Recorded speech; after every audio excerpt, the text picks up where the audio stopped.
ఒక సక్సెస్‌ఫుల్ వ్యాపారం ఓలా, ఉబర్ లాంటివి. వీటిట్లో ఉండే స్పెషాలిటీ ఏంటి? ఓలా అయినా, ఉబర్ అయినా సరే వాటిట్లలో ఒక అదే డ్రైవర్లు కారు యజమానులు అందులో నమోదు చేసుకుంటే మనం కారు కావాలన్నప్పుడు కారా, టూ వీలరా ఏదైనా సరే ర్యాపిడో వీళ్ళందరూ గూడా వాళ్ళు బుక్ చేస్తారు. మనం బుక్ చేసుకుంటాం. అందులో బుక్ అవుతది. ఆ కన్సర్న్ డ్రైవర్‌కి మెసేజ్ ఎళ్తది. డ్రైవర్ మనకు ఫోన్ చేస్తాడు. మన ఏరియాకొస్తాడు. వచ్చి మనల్ని పికప్ చేసుకుంటాడు. డబ్బులు వేస్తాం.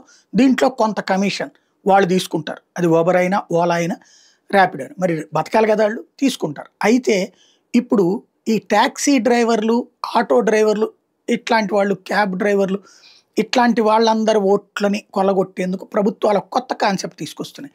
అక్కడ వీళ్ళకి ఒక రూ. 1,00,000 సంపాదించారనుకుంటే నెలకి రూ. 1,00,000 వ్యాపారం చేశారంటే అందులో 10,000 ఎళ్ళకపోతుంది.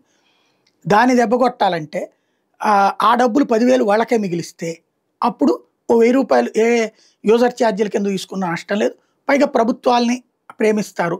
అలాగని ఆ సంస్థల్ని నష్టపడవని చెప్పలేరు. ఎందుకంటే ఆ కంపెనీలు నడిచేది ఆటిటి మీదనే. కాబట్టి కొత్త ఎత్తుగడేస్తున్నారు. ఏ రాష్ట్రానికి ఆ రాష్ట్రం సెపరేట్ వెహికల్ యాప్స్ తీసుకొస్తుంది. అందులో ఇప్పుడు ఢిల్లీ ప్రభుత్వం తరపునే ఈ వెహికల్స్ యాప్ తీసుకొచ్చింది. డ్రైవర్‌కే పూర్తి డబ్బులు.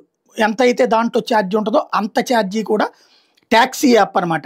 టాక్సీ యాప్‌లో ఢిల్లీ గవర్నమెంట్ కంప్లీట్‌గా 100% డ్రైవర్లకే వెళ్ళేటటువంటి విధంగా నిర్ణయం తీసుకుంది.